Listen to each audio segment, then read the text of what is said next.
สวัสดีครับพ่อแม่พี่น้องพ่อแม่พี่น้องเอ้ยบ่พรก็บ่เคยพบบ่เคยเห็นจักเธอถนนใหญ่หนองคายพ่อแม่พี่น้องเนาะคลิปนี้บ่พรสิพาไปรับชมถนนหนทางจังหวัดหนองคายพ่อแม่พี่น้องพร้อมแล้วก็ไปรับชมคลิปพร้อมๆกันเลยพ่อแม่พี่น้องนี่พ่อแม่พี่น้องเอ้ย ถนนหนทางหนองคายพ่อแม่พี่น้องเบิ่งถนน10 กว่าเลนเนาะป๊าดโตทางยกระดับพ่อแม่พี่น้องเนาะประเทศไทยเพิ่นมีเงินทุนเงินงบประมาณสร้างสาให้ประชาชนอีหลีพ่อแม่พี่น้องเบิ่งแด่พ่อแม่พี่น้องเนาะถนน10 กว่าเลนเนาะรอบข้างรอบทิศทางเนาะเส้นเล็กเส้นน้อยเส้นใหญ่เส้นหยังซับซ้อนกันไปพ่อแม่พี่น้องป๊าดสุดยอดอีหลีพ่อแม่พี่น้องเนาะอยากได้ไปเก็บไว้อยู่ประเทศลาวจักเส้นเด้พ่อแม่พี่น้องเอ้ยเบิ่งประเทศลาวบ้านบ่พรเนาะถนน2 เลนมาเห็นประเทศไทยพ่อแม่พี่น้องทางยกระดับคู่ขนาน3 เส้นเนาะเกิดมาก็บ่เคยพบบ่เคยเห็นจักเทื่อพ่อแม่พี่น้องหาก็เห็นครั้งแรกในชีวิตก็ตกอกตกใจเนาะถนนประเทศไทยสร้างใหญ่อลังการแท้พ่อแม่พี่น้องว้าวในยามกลางค่ำกลางคืนพ่อแม่พี่น้องถนนหนทางนี่มีโลดลายละเอียดยิบพ่อแม่พี่น้องเนาะมีฟืนไฟประดับประดาตกแต่งรอบทิศทางบ่เว้นเสาไฟข้างบนพ่อแม่พี่น้องกลางคืนก็คือกลางวันเนาะพ่อแม่พี่น้องเบิ่งพ่อแม่พี่น้องเส้นทางเนี่ยเขาเจ้านี่ตบแต่งเลนซ้ายเลนขวาอย่างละเอียดยิบถี่ถ้วนพ่อแม่พี่น้องเบิ่งแน่เนาะกลางคืนกลางวันแถมข้างๆมีถนนทางโดนนำพ่อแม่พี่น้องป๊ากรุงเทพหนองคาย600 กว่ากิโล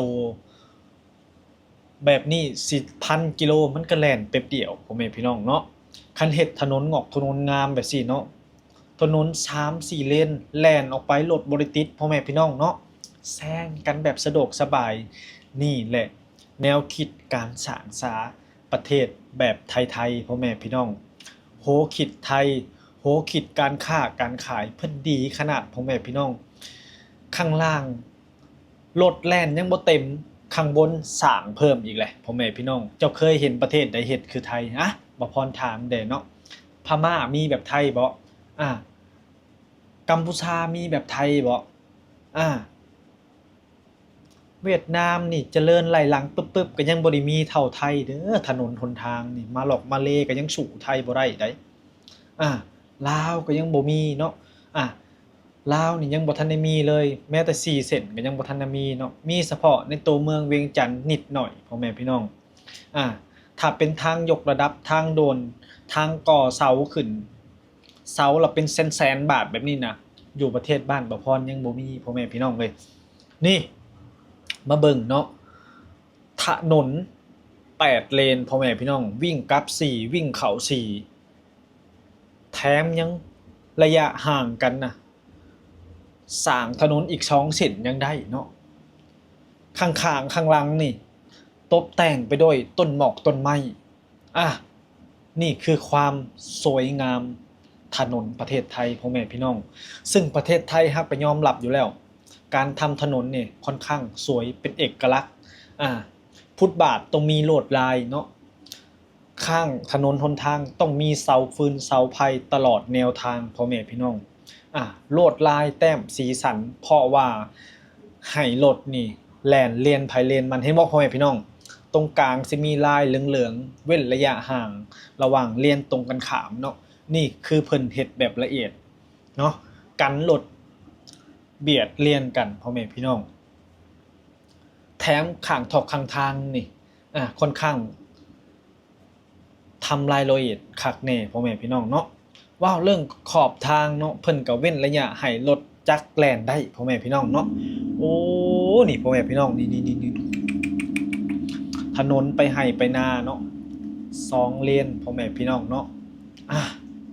นี่คือจังหวัดหนองคายพ่อแม่พี่น้องสวยงามมะลิเนาะการสร้างสา การพัฒนาของประเทศไทยพ่อแม่พี่น้องถนนหนทางนี่เฮ็ดใหญ่เฮ็ดเวอร์วังอลังการขอบทางต้องมีกำแพงกันรถ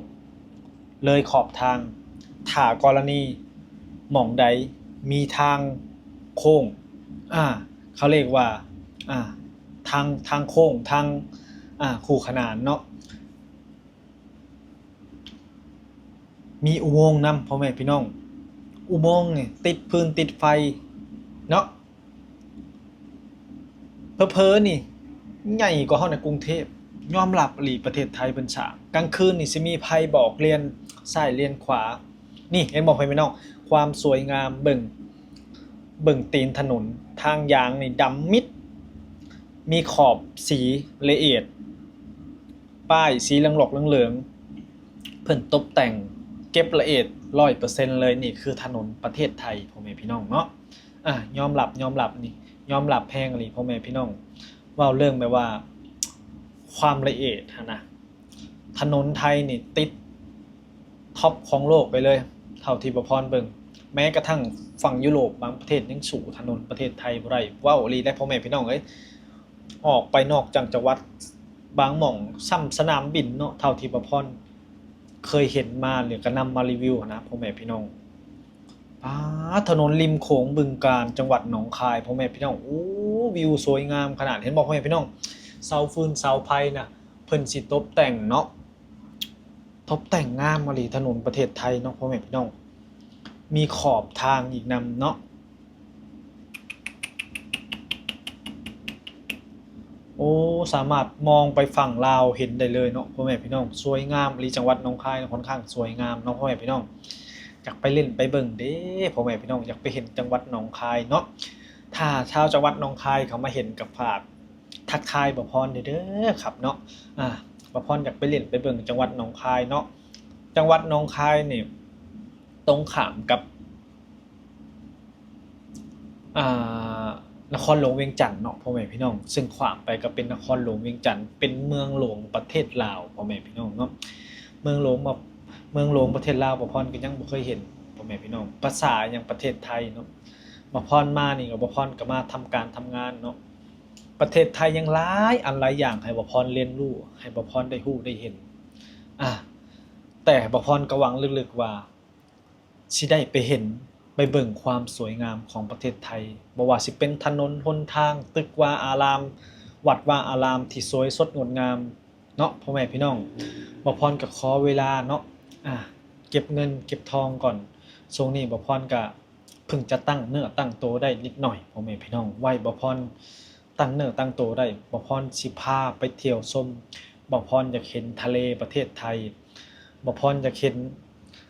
ทะเลที่ว่ามันสวยๆงามๆสีเขียวมรกตนะพ่อแม่พี่น้องบ่พรบ่เคยเห็นเพราะว่าประเทศบ่พรน่ะบ่มีทะเลบ่พรก็เลยอยากเห็นพ่อแม่พี่น้องนั่นแหละคลิปนี้ก็บ่พรก็สิมาพาชมถนนหนองคายพ่อแม่พี่น้องเข้ามาแล้วก็ฝากกดไลค์กดแชร์กดติดตามช่องน้อยๆบ่พรเด้อครับขอบพระคุณหลายๆพ่อแม่พี่น้อง